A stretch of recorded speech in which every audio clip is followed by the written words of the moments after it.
presenciar esta rendición de cuentas. El día de hoy cumplimos con los ciudadanos, con su derecho a estar informados y ser partícipes del desarrollo del Ecuador. Sean todos bienvenidos a la rendición de cuentas 2020 del Ministerio del Trabajo. Saludamos a quienes nos acompañan. Andrés Isch, ministro del Trabajo; Sharian Moreno, viceministra de Trabajo; Ricardo Moya, viceministra del Servicio Público; a los subsecretarios del Ministerio del Trabajo; a los directores regionales de Trabajo y Servicio Público de Ambato, Cuenca, Guayaquil, Loja, Ibarra, Portoviejo y Quito; así como a los representantes de trabajadores, empleadores y de los diferentes sectores que nos acompañan. Rendir cuentas fomenta la democracia, la participación, la gestión pública y trabajar juntos por el país. Por eso los invitamos a realizar sus preguntas a través del chat, las cuales serán contestadas al finalizar la presentación de la rendición de cuentas. Los invitamos a ver el siguiente video.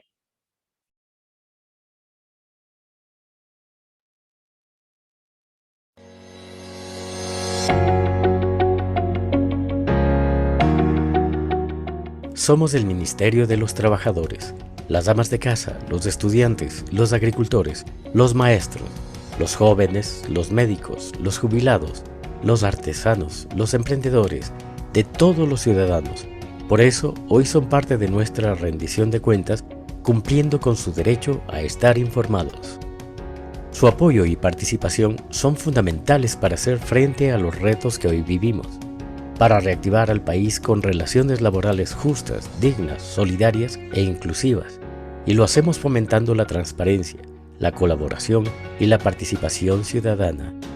Trabajamos por la gente, por el país, porque hoy más que nunca debemos de estar juntos por el trabajo, juntos por Ecuador.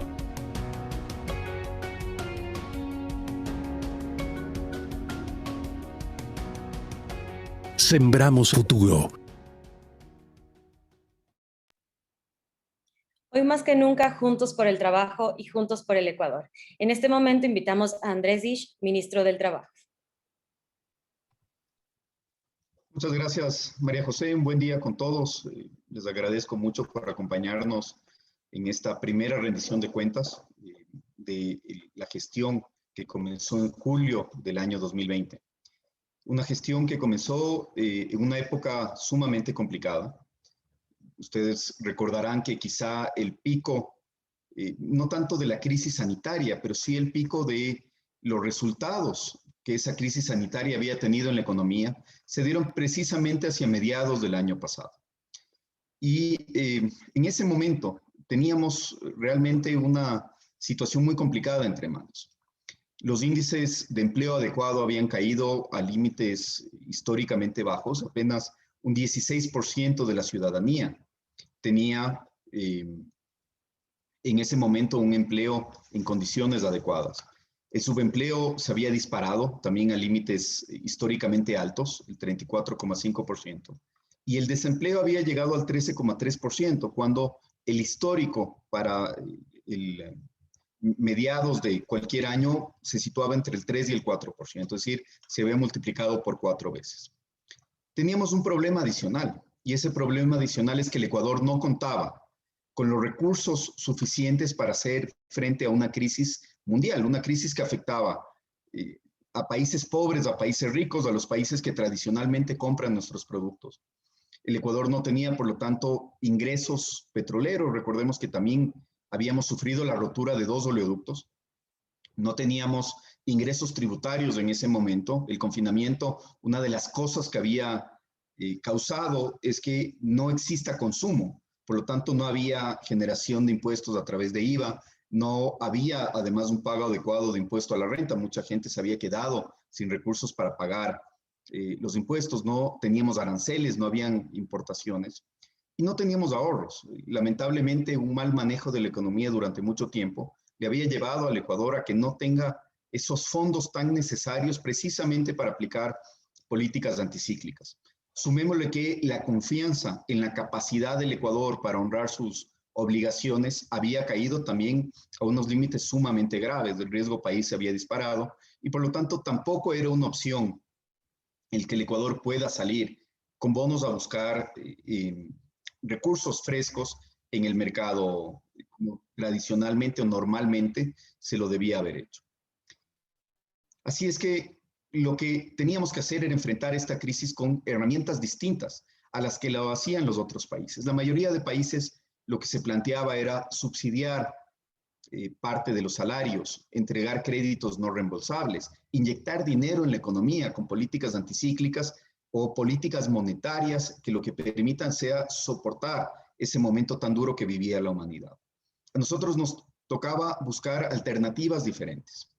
Y esas alternativas nos llevaron, afortunadamente, a pasar de esas cifras sumamente complicadas de julio del año 2020 a cifras mucho más cercanas a las normales hacia diciembre del mismo año.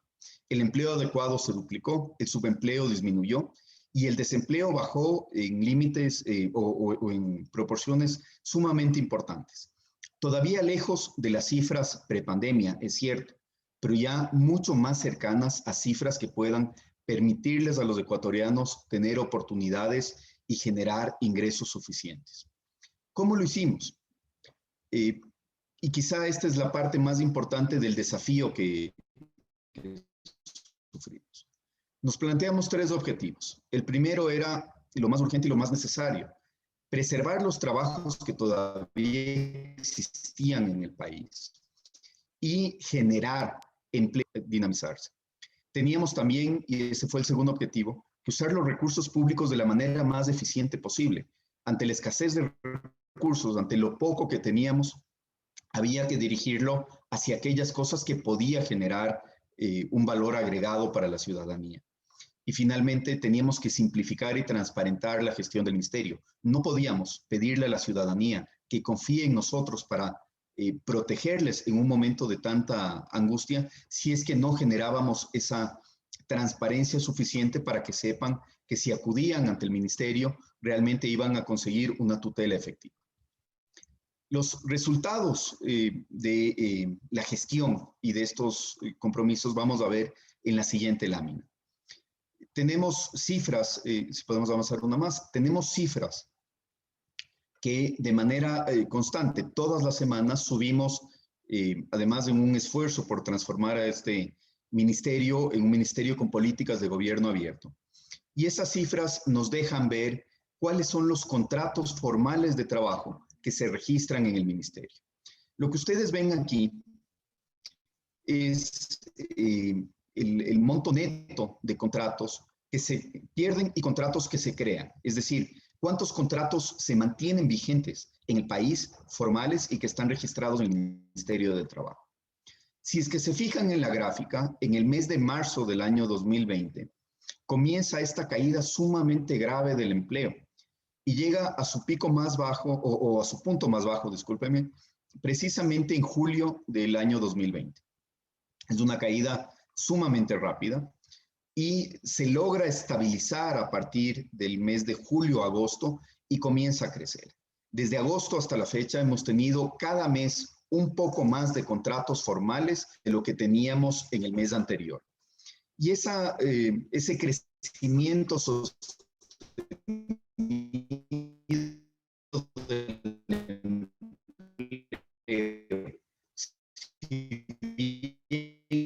no ha llegado a satisfacer las necesidades de los ecuatorianos, sí nos ha marcado un camino importante. ¿Qué acciones han funcionado? ¿Qué acciones se tienen que reforzar? Y por otro lado, ¿en dónde tenemos que prestarle mucha más atención y seguir haciendo esfuerzos? Esta reactivación del empleo, aunque moderada pero constante, también nos permitió evidenciar un problema que ustedes pueden ver allí en sus pantallas. De la totalidad de empleos creados que se mantienen vigentes desde el año pasado para acá, hay una desproporción muy grande de empleos que se van hacia los hombres y muy pocos empleos que se van hacia las mujeres. Vamos a ver más adelante qué es lo que estamos haciendo en esa materia. Pero en general vemos que tenemos ahí un desafío importante que no es un desafío menor. Creo yo, es el desafío más urgente que tiene que atender el Ecuador en este momento y es cómo cerramos esas grandes brechas de inequidad entre hombres y mujeres. Fue muy importante para conseguir estos resultados el tener una herramienta como la ley humanitaria que nos ayudó a generar una red de protección que evitó que el empleo se siga destruyendo. La ley humanitaria fue aprobada el en junio del año 2020, o entró en vigencia, perdón, el 22 de junio del año 2020. Y la ley humanitaria nos dio algunas herramientas con las que no contábamos antes de ella. La posibilidad de llegar a acuerdos entre trabajadores y empleadores para preservar las fuentes de trabajo, la posibilidad de reorganizar las jornadas de manera temporal para evitar que esas plazas de trabajo se destruyan por completo, y la posibilidad también de generar contratos de trabajo con ciertas certezas que no existían antes de la promulgación de la ley. El resultado a diciembre del 2020 fue que gracias a la ley humanitaria, solamente utilizando las herramientas que teníamos allí, logramos salvar más de 57,000 plazas de trabajo, más de 60,000 si se toman en cuenta también los contratos o los acuerdos de preservación entre trabajadores y empleadores. Y generamos 31,000 contratos formales utilizando la modalidad que había sido recogida o creada por la ley humanitaria. Por lo tanto, las cifras globales lo que nos dicen es que estábamos cerca de los 100,000 contratos entre salvados y creados en el peor momento de la pandemia. Un alivio importante, pero sin duda un alivio que era solamente temporal, porque estas herramientas lo que querían era evitar esa destrucción masiva del empleo en un momento sumamente crítico. Lo que nos permitió también la ley humanitaria fue entender qué elementos de esas modalidades o de esa modalidad contractual estaba funcionando para crear nuevas plazas de trabajo. Nos enfocamos, por lo tanto, en sacar nuevas modalidades contractuales, modalidades que puedan generar certezas y sobre todo que puedan adaptarse a estas nuevas necesidades del mundo. Y esas nuevas modalidades de trabajo que se crearon mediante acuerdo ministerial, a diciembre del año 2020, habían creado ya casi 19,000 empleos, y son empleos que se mantienen vigentes hasta la fecha. Es decir, son empleos formales que se crearon con estabilidad, con afiliación al IES y que han continuado. No son empleos que se perdieron al poco tiempo, sino que han logrado continuar. Vamos a ver después, al cerrar esta intervención, que entre todas las modalidades que se crearon, los números siguen creciendo. Es decir, cada vez hay más ecuatorianos empleados bajo estas modalidades. Pero una cosa interesante que vamos a ver en la lámina siguiente es la diferencia entre crear modalidades contractuales utilizando datos, utilizando realmente una evaluación adecuada de políticas públicas y el hacerlo sin mayor consideración a esas evaluaciones. Porque realmente lo importante y lo que tenemos que tener siempre presente es que la política pública es perfeccionable. La política pública tiene que servir para mejorar constantemente las condiciones de vida de los ecuatorianos. No tiene que ser la política pública utilizada solamente para generar aplausos. Desde el año 2010 se entra en vigencia en nuestra legislación el Código Orgánico de la Producción. Y desde el año 2012, me parece, hay en este mismo cuerpo legal la posibilidad de que el ministro de Trabajo pueda regular nuevas modalidades contractuales utilizando simplemente acuerdos ministeriales, sin necesidad de pasar a través de la Asamblea Nacional. Si es que nosotros tomamos en cuenta los últimos 5 años, vemos que en la administración de los distintos ministros que pasaron por esos 5 años, se habían generado 3,200 contratos, un poco más de 3,200 contratos, utilizando las herramientas que le daba el COPSI al ministro. Es decir, los ministros generaban modalidades contractuales y esas modalidades contractuales habían permitido que 3,200 ecuatorianos consigan un trabajo formal.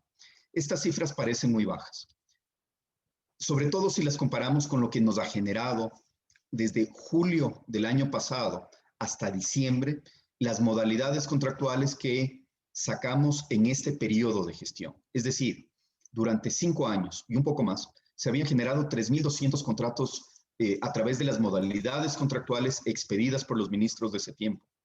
En apenas 6 meses logramos generar más de 50,000 contratos. ¿Y por qué sucedió esto?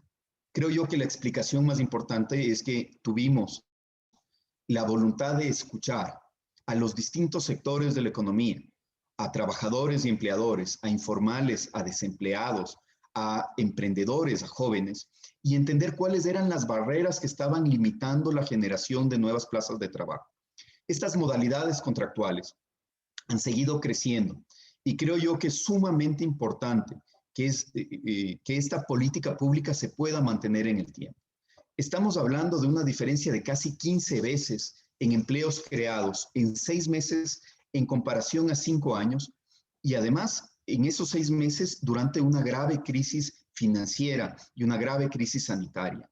Por lo tanto, aquí tenemos un ejemplo de cómo hacer las cosas con responsabilidad, de manera técnica y sin caer en populismo, nos permite generarle mejores condiciones de vida a los ecuatorianos de una manera permanente. Esta comparación, ¿no es cierto?, además puede ser extrapolable a otras cosas. El teletrabajo es una herramienta que hemos logrado aprovechar, también gracias a que hemos escuchado cuáles son las necesidades, sobre todo de los trabajadores, para que esta sea una modalidad que les sirva y que realmente les sea útil. Regulamos el teletrabajo, establecimos ciertas condiciones necesarias y fundamentales como, por ejemplo, los periodos de desconexión obligatoria, las limitaciones a las jornadas de trabajo, la obligación de que se les dé a los trabajadores las herramientas suficientes para teletrabajar. Y lo que hemos visto es un aumento sostenido del teletrabajo, es decir, cada vez hay más personas, tanto en el sector público como en el sector privado, que pueden realizar sus labores a distancia, sin necesidad de salir de sus casas, sin necesidad de largos traslados que les ponen en riesgo, sin la preocupación de contagiarse en esos traslados o en aglomeraciones y con la posibilidad de estar más cerca de su familia. Además, esto nos permite reactivar economías locales porque el trabajador que no se desplaza a los grandes hipercentros de las ciudades para trabajar, consume localmente, consume en el restaurante cerca de su casa, en la tienda de barrio, y por lo tanto la economía también aflora a nivel local, y ya no solamente concentrada en ciertos lugares. Esta es una herramienta que sin duda también nos está permitiendo prepararnos para el mundo del futuro, un mundo permanentemente cambiante que demanda productos y servicios de una manera distinta a las que tradicionalmente conocíamos y que sin duda va a ser el futuro del trabajo. Así es que ha sido también un avance importante que hemos logrado en esta gestión. En la misma línea, intentamos mejorar las herramientas de la ley de pasantías. Una de las cosas que para nosotros, como había dicho hace un momento, era sumamente crítico, es el trabajo de las mujeres. Y el trabajo de las mujeres tiene algunos bloqueos o algunas barreras que todavía no hemos logrado quitar como sociedad. Y una de ellas se refiere a aquellos espacios donde se generan empleos de calidad, pero que se van desproporcionadamente hacia los hombres. Las carreras de ingeniería, las carreras científicas, las carreras que están relacionadas con algunos sectores como la construcción o la agricultura. Hemos generado un incentivo adicional para que las empresas estén interesadas en contratar jóvenes, pero sobre todo mujeres jóvenes, que estén en este momento cursando carreras de formación dual. Esto también lo hemos promocionado para que se eleve, ya no solamente que esté en un acuerdo ministerial, sino que se eleve a nivel de ley y lo incluimos en el proyecto de ley de economía violeta que vamos a ver más adelante. También creímos que era sumamente importante utilizar las herramientas que ya existían, especialmente socioempleo, para intentar conseguir trabajos para los ecuatorianos. Tenemos solamente en el año 2020 más de 52,000 ecuatorianos que consiguieron trabajo a través de esta red. Socioempleo no es solamente una bolsa de empleo, ese es un aspecto importante, pero socioempleo sobre todo hemos intentado que se convierta en una generación de nuevas herramientas para que los ecuatorianos estén listos para los nuevos desafíos del mundo. Las capacitaciones que hemos generado han permitido tener ya más de 155,000 ciudadanos capacitados de manera gratuita, con más de 1,000 distintas opciones de capacitación en línea, que les ha dado nuevas destrezas, nuevas habilidades y sobre todo les ha potenciado el talento a los ecuatorianos. Tenemos aquí una herramienta sumamente potente para permitir que los ecuatorianos dejen de tener una dependencia en aquellos empleos que no les permiten crecer y que puedan, a su vez, utilizar esas capacidades innatas en ellos, esa experiencia, pero aterrizándola con las herramientas que les permitan ocupar plazas de trabajo de calidad y sobre todo tener un futuro con muchísimo más crecimiento. Estas capacitaciones, adicionalmente, tenían que venir acompañadas de un esfuerzo por mejorar el sistema de certificaciones. Las certificaciones, las que las hacía el Exetec, que ahora es parte del Ministerio del Trabajo, tenían muchísimas deficiencias. Los trámites se demoraban bastante. Era además un sistema que tenía altos índices de informalidad y de poca predictibilidad, es decir, los ecuatorianos que querían certificarse iban a CETEC y no sabían exactamente con qué reglas del juego contaban. Y además había un exceso de discrecionalidad que no garantizaba que las certificaciones realmente cumplan con estándares adecuados para que cuando la capacitación llegue a los ecuatorianos sea una capacitación que aborde los temas que debía abordar dependiendo de las distintas áreas. Ha sido un esfuerzo muy duro y muy largo organizar al Exetec, ahora la Subsecretaría de Cualificaciones Profesionales, pero puedo decir con orgullo que el camino que hemos marcado allí mejorará sin duda el sistema de certificaciones y mejorará la oferta y calidad de capacitaciones para los ecuatorianos. Hemos logrado destrabar muchísimos trámites que estaban allí represados. Hemos logrado además establecer reglas del juego claras, mucho más objetivas, sin esa informalidad excesiva o esa discrecionalidad excesiva, y creo yo que queda una subsecretaría fortalecida y que se convertirá en una herramienta adicional en favor de todos. Estos esfuerzos, si podemos regresar una lámina, por favor. Estos esfuerzos también están empatados con una colaboración estrecha con otras instituciones y con otros espacios. Aquí quisiera destacar mucho lo que se ha hecho con los artesanos. Ha habido un esfuerzo muy grande a través de los espacios públicos y privados para fortalecer la capacitación a los artesanos. Los artesanos del país tienen que tener en sus manos todas aquellas opciones que les permitan crecer, seguir transmitiendo conocimientos y fortalecerse de manera permanente. Quiero agradecer además en este momento todo el apoyo que hemos recibido de los artesanos del país en distintos espacios. En cada uno de los viajes que hemos hecho a pequeñas comunidades, a pequeñas ciudades o a grandes centros metropolitanos y capitales de provincia, nos hemos encontrado permanentemente con historias inspiradoras de gente que la pasó muy mal, que perdieron a seres queridos, que quedaron en la calle, que quebraron, pero que tuvieron la voluntad y las ganas para no bajar los brazos, seguir luchando y que ahora nuevamente están encausados con un nuevo espacio, con un espacio donde además están generando plazas de trabajo y donde el optimismo y la esperanza ha crecido muchísimo. Así es que quiero agradecer a esas personas, reconocerles públicamente y especialmente, como decía, a los artesanos del Ecuador, porque han tenido que soportar momentos muy complejos y siempre han continuado luchando. Creímos también que era sumamente importante el plantearnos no solamente soluciones a los problemas coyunturales, sobre todo a los problemas que venían alrededor de la pandemia, sino realmente soluciones a los problemas estructurales. Abrimos un espacio que lo denominamos Juntos por el Trabajo, y era un espacio que quería recoger opiniones, criterios y visiones de aquellas personas que no estaban tradicionalmente sentadas en la mesa de discusión de las propuestas laborales. Esa discusión se había centrado en dos actores que tienen mucha legitimidad, los sindicatos o asociaciones de trabajadores y los gremios de empleadores. Pero no son los únicos. Un país que tiene casi la mitad de su gente en la informalidad, un país que sigue teniendo esas enormes brechas de género, un país donde los jóvenes tienen poco acceso, donde tenemos altos niveles de desempleo, es un país que no puede cerrar las puertas a que esas opiniones se incorporen dentro del debate.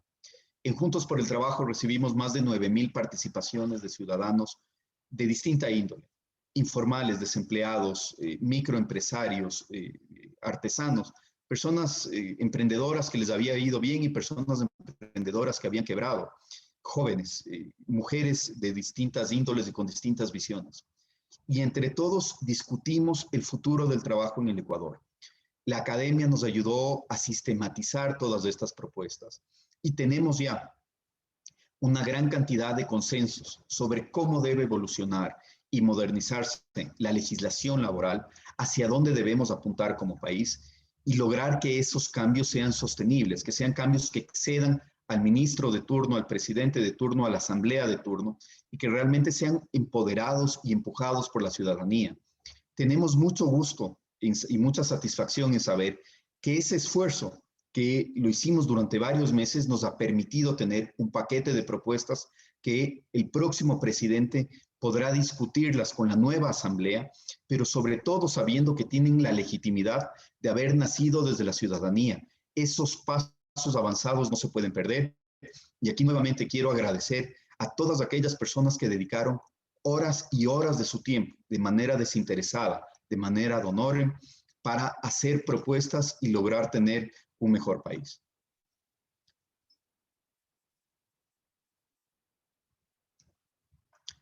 Tenemos además ese desafío enorme al que hacía mención. ¿Cómo vamos a cerrar las brechas de género? ¿Cómo vamos a lograr que las mujeres puedan competir en una cancha que realmente esté bien nivelada, donde las reglas del juego sean inclusivas y no excluyan a un grupo tan grande y tan importante? Y sobre todo, donde el talento y las oportunidades puedan ser valoradas y reconocidas sin distinción de género, sin distinción de origen, sin distinción de edad. La situación de las mujeres es sumamente grave. Las mujeres tienen menos acceso al mercado formal de trabajo, las mujeres tienen menos remuneración, inclusive haciendo el mismo trabajo que los hombres. Las mujeres no tienen las mismas oportunidades de crecimiento en las empresas y las mujeres tienen desproporcionadamente enormes cargas que les hacen que esas oportunidades se restrinjan. Por ejemplo, algunos datos que son muy preocupantes. La quinta parte de las mujeres sobrevive con un ingreso promedio de $42 al mes. $42 al mes, la décima parte de una remuneración básica. La tercera parte de las mujeres tiene condiciones de trabajo que bordean entre el desempleo y el empleo no remunerado, es decir, trabajan y no ganan un centavo.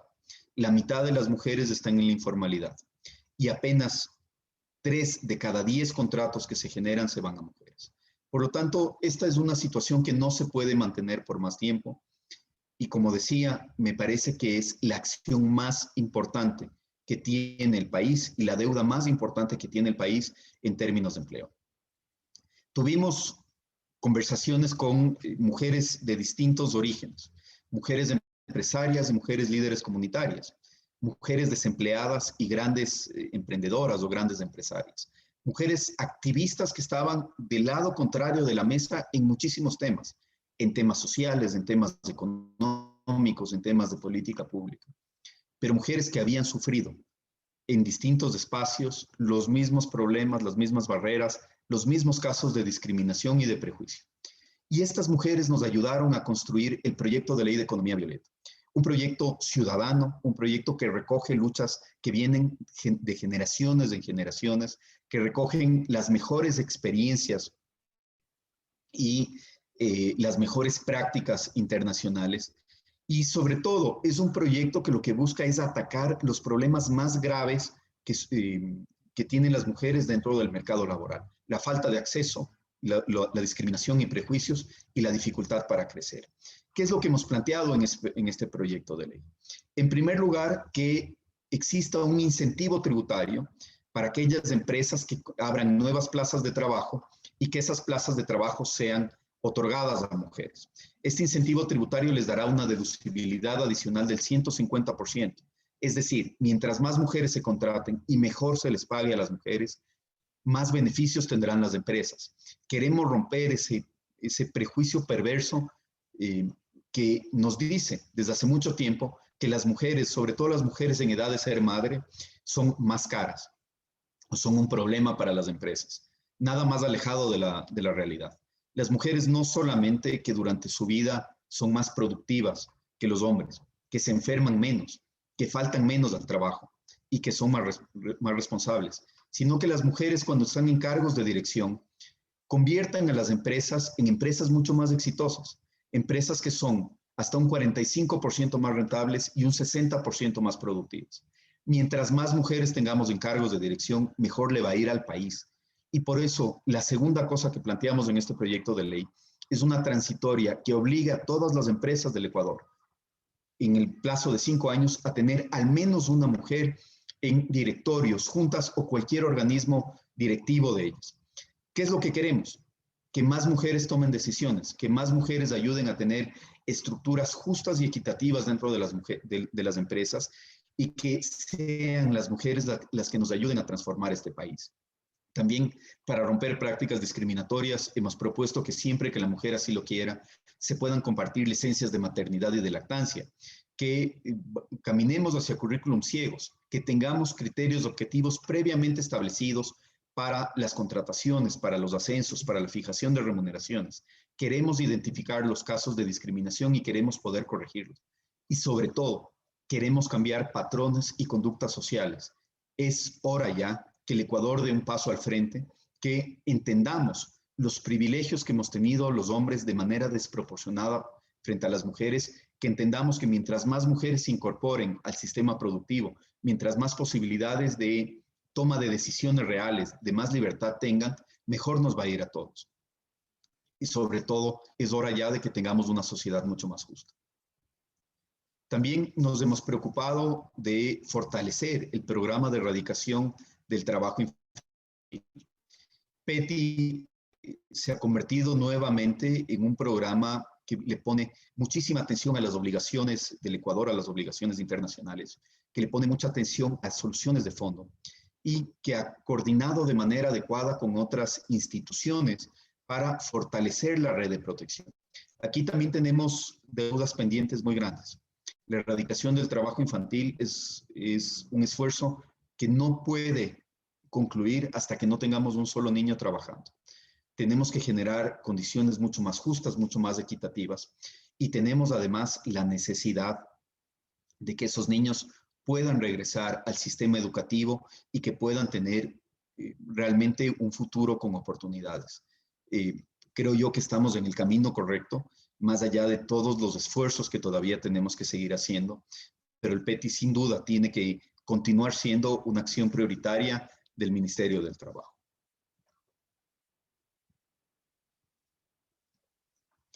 Decía que el segundo objetivo era utilizar los recursos del Estado de manera eficiente. En una época de crisis, cada dólar salvado es un dólar que se puede invertir en aquellas personas que más lo necesitan. Y sobre todo, esos recursos nos tienen que servir para que el servicio público, los funcionarios públicos estén donde tienen que estar, generando ese valor agregado para la ciudadanía. A diciembre del año 2020 habíamos logrado ya que 6,000 nuevos profesionales de la salud se incorporen con nombramientos permanentes aplicando la ley humanitaria. Ahora, a la fecha, tenemos más de 10,000, casi 11,000, y es un esfuerzo que va a continuar. Ese personal de salud, a su vez, está utilizando recursos que han sido salvados desde otros lados, es decir, recursos optimizados que se está yendo a las prioridades más urgentes. Y sin duda, en medio de una crisis sanitaria, la salud es la prioridad número uno. También hemos utilizado esos recursos optimizados para seguir fortaleciendo el pago a los jubilados. Aquí había una deuda que no solamente era moral, era una deuda, que no era solamente económica, era una deuda moral. Para mayo del año 2017, habían más de 1.300 millones pendientes de pago a los jubilados del país. Jubilados que desde el año 2008 no habían cobrado su incentivo o lo habían cobrado parcialmente. Jubilados que habían sido engañados de manera permanente. Esta solución aún no se ha completado, pero hemos avanzado muchísimo. Hemos pagado precisamente 1.300 millones, es decir, un poco más de lo que se debía a mayo del 2017, y se ha seguido avanzando con los nuevos jubilados que han dejado el servicio a partir de esa fecha para acá. Son 25,000 jubilados que han logrado recibir su indemnización o su incentivo jubilar. jubilados que fueron maestros, que fueron médicos, que contribuyeron al país desde distintos lugares y que se merecían tener ese alivio para gozar de sus últimos años. Falta todavía por pagar, es verdad. Tenemos cerca de 500 millones aún pendientes, pero ya la deuda se ha convertido en una cosa mucho más manejable y la solución está cada vez más cerca.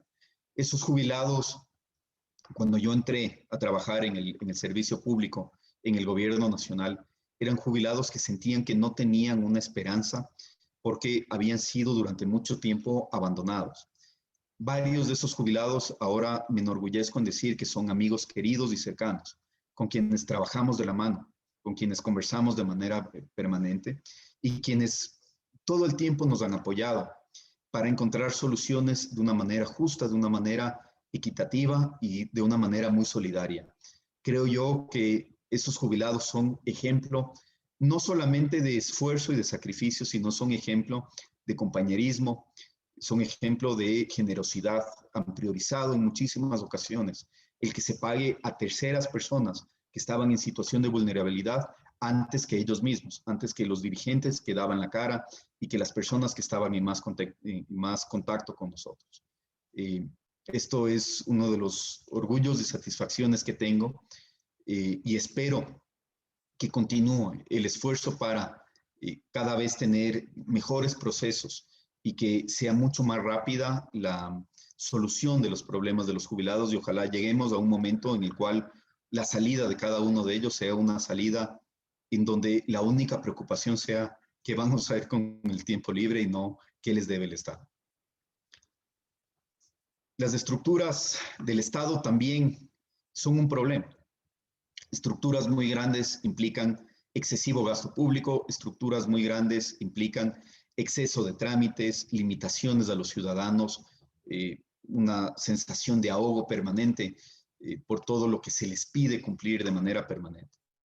Así es que hemos hecho esfuerzos para que las instituciones del Estado tengan ya un diseño que realmente nos ayuden a enfocarnos en los servicios que se deben brindar a la ciudadanía y podamos simplificarlas de una manera adecuada. Hemos logrado generar ya estructuras tipo que van a transformar de una manera positiva al sector público. Tenemos homologaciones encaminadas, tenemos una simplificación de instituciones, la posibilidad además de seguir fusionando direcciones, subsecretarías, coordinaciones, viceministerios, ministerios, para nuevamente poder destinar todo el dinero que se pueda, sacarlo de gasto corriente y meterle en aquellos sectores que lo necesitan. Educación, salud, seguridad, actividades productivas. Ese es un esfuerzo constante y creo que dejamos las cosas mucho mejor de las que recibimos hace 8 meses. Y el tercer objetivo, simplificar y transparentar los procesos de gestión. Ustedes deben recordar que a julio del año pasado teníamos unas enormes filas de ciudadanos en las afueras de las oficinas del Ministerio del Trabajo. Ciudadanos angustiados, ciudadanos que querían tener respuestas, que querían tener protección y que pese a los picos de pandemia se arriesgaban en aglomeraciones intentando tener una respuesta. Teníamos para julio del año pasado apenas un poco más de 3,000 denuncias atendidas por parte del Ministerio del Trabajo. Se había conjugado el disparo de denuncias con dificultades para adaptarse a esta nueva realidad con las limitaciones del teletrabajo, del aislamiento y de la pandemia. Simplificamos los procesos, nos enfocamos muchísimo en la atención a los usuarios y logramos en pocos meses multiplicar varias veces el número de ciudadanos que habían sido atendidos. De 3,000 y un poco más de atenciones pasamos a 44,000, casi 45,000 a diciembre del 2020. Es decir, multiplicamos por 14 veces el número de ciudadanos atendidos en apenas 6 meses. Y no lo hicimos solamente abriendo ventanillas o puntos de atención, sino todo lo contrario. Lo hicimos con tecnología, lo hicimos simplificando las cosas, lo hicimos uniformando criterios y sobre todo dando muchísimas certezas, que los ciudadanos sepan que la información que recibían del Ministerio del Trabajo era información útil y que les iba a servir. Quitamos espacios de discrecionalidad, quitamos la posibilidad de que funcionarios puedan inducir actuaciones o dirigir de una manera indebida a los ciudadanos a acercarse a ciertos estudios jurídicos o a ciertos espacios de protección que no debían ser necesarios si es que el ministerio cumplía con su labor de manera adecuada. Le dimos también muchísima prioridad a las mediaciones laborales. Creemos que, y esto es un convencimiento muy firme que tenemos, que el rol que debemos cumplir es un rol que desactive los conflictos, que les ayude a los ciudadanos a tener tranquilidad y paz y que no exacerbe los problemas. Mientras menos conflictos tengamos, mucho más fácil va a ser que los ciudadanos puedan encontrar tranquilidad para sus vidas y una solución a sus problemas. Nos enfocamos en formar a los inspectores del trabajo del ministerio como mediadores certificados. Si podemos regresar, por favor, una lámina. Como mediadores certificados por el Consejo de la Judicatura. Es un esfuerzo que continúa y lo que nos va a permitir es que cada vez que las partes logren llegar a un acuerdo, esa mediación, esa acta de mediación, nos permita tener la fuerza de una sentencia ejecutoriada. Por lo tanto, las certezas que esto dará a trabajadores y empleadores nos ayudará a que las partes tengan un incentivo para solucionar los problemas fuera de la vía judicial, que descongestionemos la justicia, que les ahorremos dinero a los ecuatorianos y sobre todo que les demos la tranquilidad de poder avanzar de una manera mucho más proactiva hacia relaciones laborales justas en donde todos ganan. También quisimos convertir al ministerio en un ministerio con políticas de gobierno abierto. Gobierno abierto no es gobierno digital. Gobierno abierto es, de acuerdo a como lo ha definido la Organización de Estados Americanos, un gobierno de la gente y para la gente, donde lo que tengamos es, sobre todo, transparencia, participación ciudadana y también innovación y un trabajo conjunto entre el sector público y el sector privado. Desde el primer momento de gestión abrimos los indicadores del Ministerio del Trabajo. Teníamos que saber con qué cifras contábamos, cuál era la realidad de la situación laboral en el país y qué políticas funcionaban y cuáles no. Pero también teníamos que tener un proceso permanente de rendición de cuentas con la ciudadanía. Y hemos publicado semanalmente todas las cifras del ministerio de una manera permanente, sean cifras positivas o negativas para nosotros. Ahora ya contamos además con un desarrollo en la plataforma que nos permiten acceder a estas cifras de una manera muy focalizada por provincias, por cantones, tener cifras actualizadas al día, tener además la posibilidad de contar con fichas metodológicas que nos garanticen la calidad del dato y también contar con todos los respaldos para saber que la información que consumen los ciudadanos sea una información de calidad. Gobierno abierto tiene que ser uno de los nortes que rija a toda actividad pública y el Ministerio del Trabajo, de manera particular, tiene que seguir utilizando la información de una manera adecuada, tienen que los ciudadanos saber si las políticas están funcionando o no, y sobre todo tiene que servirnos para mejorar de manera constante. Dentro de estos esfuerzos por convertir al ministerio en un ministerio con políticas de gobierno abierto, sacamos Matilde. Matilde es una herramienta tecnológica que no solo nos ha permitido ahorrar muchísimo dinero, más de $100,000 anuales es lo que nos permite ahorrar Matilde en atención ciudadana, sino que ha multiplicado la capacidad de atención del Ministerio del Trabajo a los ciudadanos. Es una herramienta que la sacamos hacia finales del año 2020 y en apenas el primer mes de gestión, Matilde atendió ya a más de 20,000 ciudadanos de manera exitosa, con certezas, sin discrecionalidad, con muchísima velocidad. Ustedes ingresan, sea a través de la página del Ministerio del Trabajo o a través de un mensaje de WhatsApp, y Matilde les entregará toda la información que necesiten saber, sean ustedes empleadores, trabajadores o tengan cualquier otra condición. Les enseñará a través de videos tutoriales cómo registrar la información, cómo acceder a todos los servicios del ministerio, cómo presentar denuncias, cómo entrar a la bolsa de empleo. A la fecha, Matilde tiene más de 140,000 atenciones en pocos meses. Es decir, multiplicamos desde las 4,000 o 5,000 atenciones que se tenían antes de esta herramienta a cientos de miles y cada vez va a ser más difundida y más útil.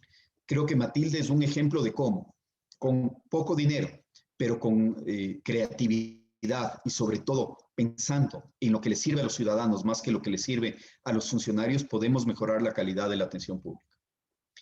También avanzamos de una manera muy ágil y la buena noticia es que en esta semana sacaremos del acuerdo ministerial que implementará el sello de buenas prácticas laborales. Lo que queremos es premiar a los ecuatorianos que hagan bien las cosas, a quienes cumplan con la normativa, a quienes registren los contratos, a quienes afilen a sus trabajadores al IES, les paguen lo que les corresponde por ley, respeten las jornadas, respeten los horarios y además caminen hacia tener mayor equidad de género. El Ministerio del Trabajo les otorgará este sello de buenas prácticas laborales que les permitirá tener mucha más celeridad en los trámites, pasar de controles previos a controles serios en las actividades productivas para que puedan seguir avanzando y sobre todo permitirá redireccionar la mirada del ministerio hacia aquellos sectores donde todavía la informalidad es la regla para que el control realmente sirva para mejorar las condiciones y no para ahorcar o quitar el aire a aquellas personas que sí hacen las cosas bien. Nos quitará espacios de discrecionalidad, nos quitará también posibles espacios de producción, de corrupción y sin duda mejorará la calidad de las inspecciones del trabajo. Allí también hemos trabajado mucho para tener criterios objetivos, criterios que puedan ser aplicados de una manera adecuada, que no se conviertan en espacios de chantaje y sobre todo que la confianza que se pueda tener en las instituciones permita que los ecuatorianos denuncien cuando necesiten denunciar y tengan una respuesta adecuada. Avanzamos también en la ISO 37001, la ISO antisobornos. Hemos pasado ya la primera auditoría, la auditoría interna, con felicitaciones de la entidad que está a cargo de la implementación de la ISO.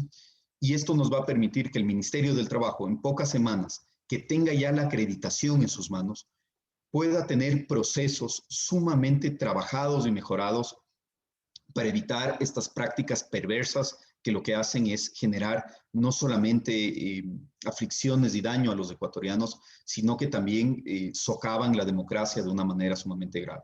La ISO 37001 es un hito, porque seremos el primer Ministerio del Trabajo en toda la región en tener una política antisobornos efectiva y pensada en, sobre todo, proteger a los ciudadanos.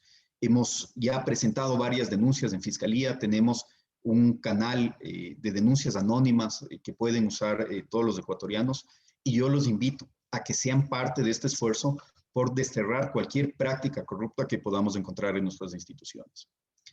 Finalmente, creo que es importante mantener en esta rendición de cuentas ese diálogo permanente con la ciudadanía. Hemos recibido varias preguntas alrededor de algunos temas que la ciudadanía le importa de manera primordial. Y el primero de ellos es cómo puede utilizar las herramientas de socioempleo para generar trabajo o para conseguir un trabajo. Hemos preparado un pequeño video tutorial que quiero ponerles en este momento para que vean lo fácil que es entrar a socioempleo, lo fácil que es anclarse en la mayor bolsa de empleo del país y tener muchísimas más oportunidades.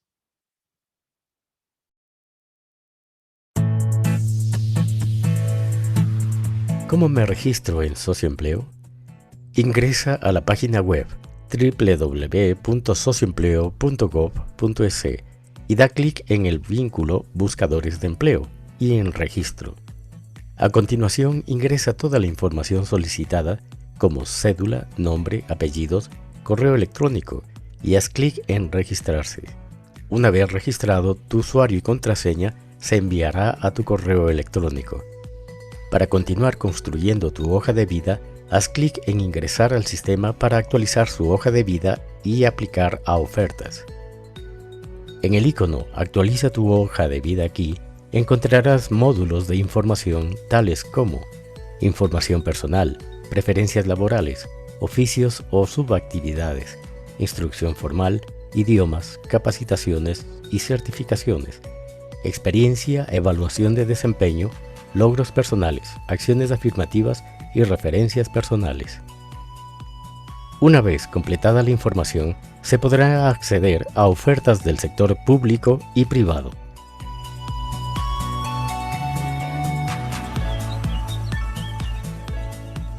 Sembramos futuro. Socioempleo es, sin duda, como escribí hace un momento Miguel Muñoz, quien estaba a cargo, la mayor y más importante bolsa de empleo del país. Hemos hecho un trabajo muy importante, además para atarla a otras iniciativas, sobre todo privadas. Suscribimos un convenio con la red telefónica. Aquí también nos ayudó muchísimo la gerencia tanto de mi primer empleo como de empleo joven, y para poder tener nuevas herramientas a servicio de los ecuatorianos. Esa alianza con la Fundación Telefónica nos ha permitido utilizar Big Data para poder alimentar a los ciudadanos que se inscriben allí con los cursos y herramientas que más les sirven para conseguir el trabajo de sus sueños. Como decía, son casi 53,000 personas que se colocaron durante el año 2020 en socioempleo, y en lo que vamos de este año tenemos colocadas más de 15,000 personas adicionales, la gran mayoría de estas en el sector privado. La segunda pregunta que recibimos es cómo han avanzado los servicios de optimización públicos en el año 2020. Hemos logrado un ahorro muy importante de dinero, casi 180 millones de dólares de ahorro a través de estos esfuerzos de optimización. Hemos aprovechado varias condiciones, por ejemplo, las jubilaciones de personal para cerrar algunas partidas y sobre todo redirigir esfuerzos. Esto tiene que ser un esfuerzo constante. Cada dólar que ahorramos de gasto público o de gasto corriente es un dólar que lo podemos meter en educación, que lo podemos meter en salud, que lo podemos meter en seguridad. No se trata de gastar menos, se trata de gastar mejor y tener más dinero para aquellas cosas urgentes. Así es que estoy satisfecho con el camino trazado desde el año 2000 hasta que entramos en dolarización. Hasta el año 2019, siempre el gasto público, el gasto corriente y la masa salarial había incrementado. Frenar esa inercia fue sumamente difícil y sumamente duro. Sin embargo, desde el año 2019 para acá, la curva ha sido descendente, es decir, cada vez hay más recursos que pueden estar disponibles para gasto de inversión en lugar de que se vayan en gasto corriente. También nos preguntaron cómo se participa de las utilidades. Las utilidades se registran en el Ministerio del Trabajo y básicamente lo que se hace es, de las utilidades netas que tienen las empresas, se destina el 10% a todos los trabajadores de la empresa y el 5% se les da a los trabajadores que tienen cargas familiares de manera proporcional. Por lo tanto, todos participan de las utilidades, aunque unos participan, quienes tienen cargas familiares, participan de una manera mucho más amplia. Creo que es importante también decir que hemos avanzado bastante en solucionar muchos problemas de utilidades que venían, en algunos casos, desde el año 2002. Aquí un reconocimiento importante al Viceministerio de Trabajo, que se ha empeñado en solucionar muchos de estos problemas, en dar alternativas y sobre todo cumplir con las decisiones judiciales, desde casos emblemáticos hasta casos pequeños. La gran mayoría de estos casos ya están solucionados, hay algunos todavía pendientes, pero sin duda, el enfoque en que se respete la ley, que se cumpla con las decisiones judiciales y que quienes tienen derecho a utilidades las reciban, es algo que tiene que continuar. Cuando llegamos al ministerio, la situación era sumamente complicada. La situación no ha mejorado en los niveles que todos quisiéramos, pero el camino trazado sin duda nos ha permitido estar mejor de lo que estábamos. Tengo satisfacción por el trabajo cumplido. Tengo también una sensación de responsabilidad por todo lo que venga adelante. Y creo que esa sensación de responsabilidad espero haberla transmitido de una manera adecuada al equipo del ministerio, a quien agradezco muchísimo por su entrega, por su lealtad, pero sobre todo por la enorme capacidad desplegada y por ese compromiso que han demostrado con la ciudadanía. Quienes estamos a la cabeza de una institución somos simplemente herramientas de paso. Son las instituciones como tal, los procedimientos jurídicos, el respeto a la ley, pero sobre todo la democracia que se genera desde cada uno de los ámbitos y desde cada uno de los actos las funciones públicas las que nos ayudan a construir un mejor país.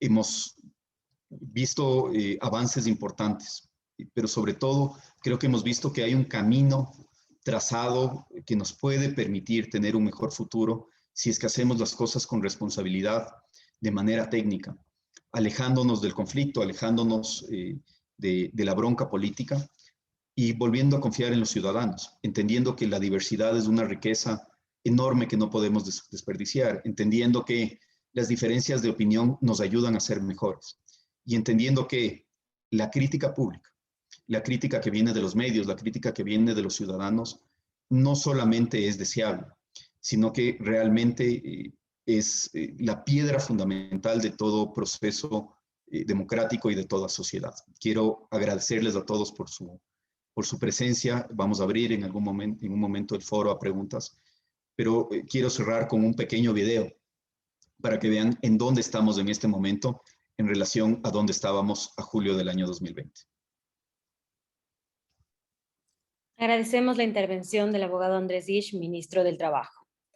Estamos juntos por relaciones laborales justas, dignas y solidarias. Las decisiones tomadas para proteger, preservar y crear nuevas fuentes de empleo nos permiten hoy estar en un camino de reactivación. Les invitamos a ver el siguiente video.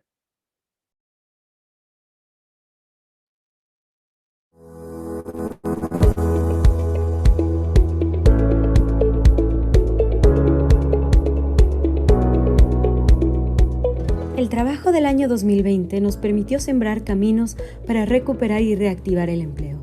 Por eso hoy contamos con buenos resultados.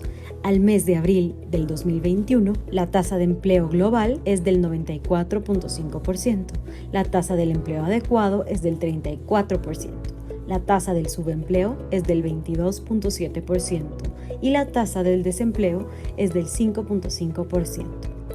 Hasta diciembre del 2020 contábamos con 299.483 contratos creados. Para abril del 2021 contamos con 489.374 contratos creados que siguen vigentes. Gracias a la Ley de Apoyo Humanitario, hasta abril del 2021 se han salvado 62.932 empleos. La aplicación de nuevas modalidades contractuales como el contrato joven, productivo, de emprendimiento, la aplicación del contrato por giro de negocio, en 2020 nos permitió crear más de 50.000 empleos nuevos y hasta abril del 2021 la cifra alcanza a más de 110.000 nuevos empleos creados. A través de Socioempleo, en el 2020 alrededor de 52.000 personas accedieron a una colocación laboral. Y en lo que va del 2021, hemos sumado más de 15.000 personas colocadas. Creemos en el diálogo, por eso en el 2020, a través del Centro de Mediación Laboral, se atendieron 3.579 trámites. Y en lo que va del 2021, hemos triplicado la atención con más de 14.000 trámites atendidos. Velamos por los derechos de quienes lo dieron todo por el país. Por eso estamos saldando una deuda heredada. En el 2020 cumplimos con el pago a 4.111 jubilados destinando $208 millones. Y en lo que va del 2021 ya hemos cumplido con 1.252 jubilados, para lo cual se ha asignado $63 millones. Por el empleo del país nos falta mucho por hacer, pero estamos en el camino correcto.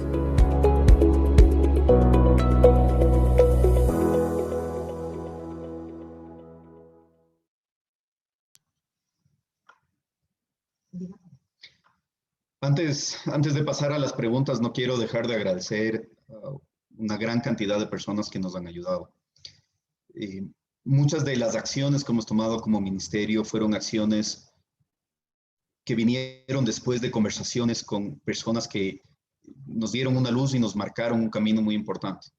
Personas que con su experiencia y su capacidad nos explicaban varios de los problemas y era ya nuestra obligación encontrar los caminos para resolver esos problemas. Personas que tradicionalmente podrían estar en una vereda distinta, en concepciones políticas o ideológicas, pero que se sumaron de una manera sumamente generosa en este trabajo. Dirigentes sindicales, dirigentes gremiales, a los gremios productivos, a todas las mujeres que ya mencioné que nos ayudaron a construir el proyecto de ley de economía violeta, al personal del ministerio, amigos queridos que con mensajes, con ideas, con aliento nos empujaron en esto. Y sobre todo un agradecimiento muy especial a mi familia, a mi esposa, a mi hija. Ellas han sido mi piedra angular, ellas han sido mi base, mi sustento y les prometo que vamos a recuperar mucho del tiempo que hemos invertido en esto una vez que salga de aquí. Muchísimas gracias a ustedes. Muchas gracias, señor ministro. Estamos en el camino de la reactivación y eso es una buena noticia para el país. Porque rendir cuentas es escuchar y abrir espacio de diálogo. En este momento, señor ministro, daremos paso a las preguntas que hemos recibido a través del chat. La primera pregunta dice: ¿me podrían indicar qué estrategia implementó el ministerio para controlar que el incremento de contratos de trabajo no sea un indicador que oculte la pauperización ocupacional por el crecimiento del subempleo por ingresos? La única estrategia ha sido decir la verdad y colocar todas las cifras sobre la mesa, las que nos convienen y las que no. El empleo ha mejorado, pero todavía los niveles de empleo adecuados no son niveles aceptables para un país que se precie de proteger a sus ciudadanos. Un tercio de la población con empleo adecuado no es algo que nos puede enorgullecer. Sí es algo que puede marcar de una manera adecuada el camino para poder analizar qué políticas públicas han funcionado y cuáles no. El problema del ingreso del ecuatoriano promedio también es sumamente grave. No se trata solamente de la remuneración básica, porque apenas el 4% de los ciudadanos ganan el básico. La mitad de la ciudadanía gana menos que eso. El ingreso promedio está entre 360 a 370 dólares en este rato. Habíamos visto, el quintil más bajo de las mujeres gana 42 dólares en promedio, el quintil más bajo de los hombres no gana 50 dólares en promedio al mes. Por lo tanto, sí hay todavía muchísimos desafíos que tenemos que atender. Y sobre todo creo que tenemos que poner la mirada de manera permanente en la informalidad, en esos ecuatorianos que no tienen un empleo formal, en esos ecuatorianos que no tienen una representación gremial o sindical, en esos ecuatorianos que muchas veces quedan olvidados cuando discutimos las políticas laborales. Así es que ese ha sido el esfuerzo, poner todos los factores sobre la mesa, que esos factores nos marquen un norte, pero también que nos marquen una rendición de cuentas permanente. Y ojalá que los pasos que se sigan dando de aquí en adelante no pierdan de vista a los ecuatorianos que más han sufrido, que son los ecuatorianos que no tienen la red de protección que les da la formalidad y los contratos de trabajo. Gracias, señor ministro. La segunda pregunta dice: ¿cuántos despedidos realizaron en el año 2020 aplicando el decreto 813? Aquí quizá vale hacer una aclaración. El decreto 813, que es un decreto que tiene, me parece que 6 años ya de vigencia, es un decreto que permitía aplicar algunas figuras de manera indebida, figuras que en esta última época no se las ha utilizado. Y hay otras figuras de ese decreto 813 que son figuras mucho más justas. En el año 2020 aproximadamente 200 servidores se desvincularon aplicando el 813, es decir, con el pago de remuneraciones justas a esos servidores, sobre todo a través de la supresión de puestos de trabajo. No es una situación fácil, no es una situación fácil para el que la sufre, no es una situación fácil para el que tiene que tomar decisiones tampoco. Pero creo que hay un esfuerzo que no se puede dejar de lado, que es, como decía, utilizar los recursos del Estado de la manera más eficiente para atender a aquellas personas que menos tienen, a los que están en más situación de vulnerabilidad y los que tienen muchísimos más desafíos y problemas en sus manos. Muchas gracias, señor ministro. A continuación tenemos una pregunta que dice así: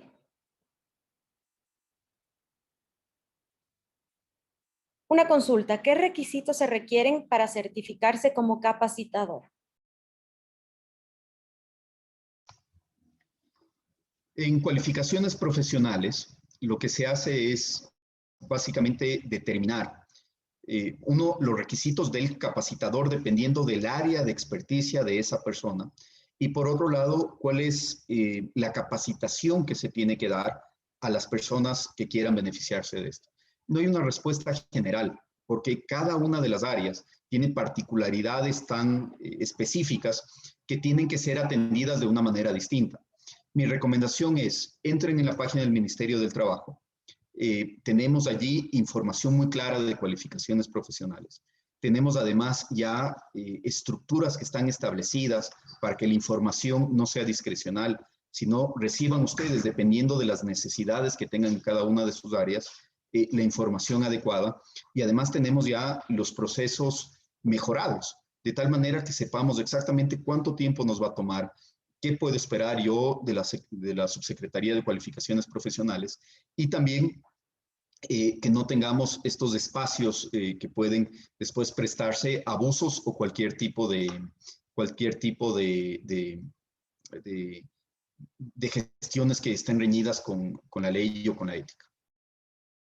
Muchas gracias, señor ministro. Para finalizar, una pregunta que dice así. ¿Cómo se puede controlar a las empresas que contratan personal extranjero por un sueldo menor al de $400? Aquí tenemos varios problemas. Tenemos un problema social sumamente grave. Supongo que esta pregunta se refiere sobre todo al personal extranjero que ha llegado en calidad de migrantes huyendo de una grave crisis humanitaria y una grave crisis económica en un país hermano como Venezuela. Esta realidad no se puede ocultar y además es una realidad que exige que los ecuatorianos tengamos los brazos abiertos y la generosidad para entender que es una situación que si nosotros lo estuviéramos viviendo, nos llevaría a querer que encontremos solidaridad en el país al que fuéramos, huyendo de esa grave crisis humanitaria y esa grave crisis económica. Pero por otro lado, también es necesario que sean los empleadores los que asuman la responsabilidad de hacer las cosas bien, que no aprovechen esta situación para explotar, por llamarlo de alguna manera, a aquellas personas que están desesperadas en búsqueda de un empleo y de ingresos que les permita dar de comer a su familia. Hay un canal de denuncias del Ministerio del Trabajo. Ese canal puede ser utilizado de manera virtual, sea a través de Matilde o directamente en la página web del Ministerio o acercándose al Ministerio en cualquiera de sus ventanillas o de manera telefónica. Lo que nosotros estamos intentando es que las inspecciones de trabajo precisamente se enfoquen y estén ancladas en esos esfuerzos para identificar los casos de abuso y corregirlos. No se trata solamente de sancionar, se trata de mejorar las relaciones laborales y se trata de que estos no se vuelvan a repetir. Así es que yo lo que les pido, sobre todo a quienes están haciendo esta pregunta, es que nos ayuden a identificar esos casos. No es una tarea fácil. Tenemos por delante un universo enorme de empresas y de empleadores a los que tenemos que visitar y tenemos que ayudar a que mejoren las condiciones laborales. Pero en aquellos casos en los cuales se están produciendo abusos graves, necesitamos de los ciudadanos para que nos ayuden a alertarnos y actuar de la manera más rápida posible. Muchas gracias, señor ministro. Estamos por finalizar esta rendición de cuentas. Le damos la palabra para que nos dé un cierre. Muchísimas gracias nuevamente, María José. Estoy agradecido con todas las personas que se han conectado el día de hoy. Estoy sobre todo agradecido, como decía, con todo el apoyo que hemos tenido en estos meses de gestión. Y ha sido una experiencia muy satisfactoria el poder servir desde este lugar. Cuando asumí el ministerio, tenía una enorme preocupación por lo que iba a venir en los meses siguientes. Y esa enorme preocupación se ha transformado en un enorme compromiso, que espero seguirlo cumpliendo desde distintos espacios. Ahora, desde el sector público, una vez que salga de este cargo. Pero sobre todo creo que la mística que se ha logrado crear alrededor del servicio dentro del ministerio es algo que tiene que seguirse reforzando y que tiene que continuar. A todos ustedes, a los que nos han exigido, nos han ayudado a ser mejores, pero sobre todo a todos ustedes que en el día a día se esfuerzan para crear plazas de trabajo, se esfuerzan para ser responsables, para construir empresa de manera conjunta y como socios, como verdaderos socios, entre trabajadores, empleadores, a todos aquellos que no bajaron los brazos durante la pandemia, a los que se han sobrepuesto a situaciones muy duras, a los que pusieron en riesgo su propio patrimonio para salvar plazas de trabajo y a los que han tenido que soportar momentos muy difíciles y que siguen en este momento buscando una oportunidad. Quiero agradecerles de corazón porque esa pasión con la cual han logrado sostener el esfuerzo para salir de una crisis sin precedentes es algo que tiene que ser reconocido por todos, sobre todo por quienes tenemos la obligación desde un cargo y desde el servicio público de dedicarnos a mejorar las condiciones de todos.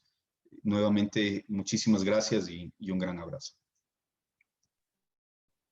Muchas gracias, señor ministro, y gracias por su gestión a la cabeza de esta cartera de Estado. El pueblo es el mandante y primer fiscalizador del poder público, en ejercicio a su derecho a la participación para fortalecer a las entidades del sector público y el desarrollo del país. Agradecemos a todos por su asistencia, que tengan un buen día.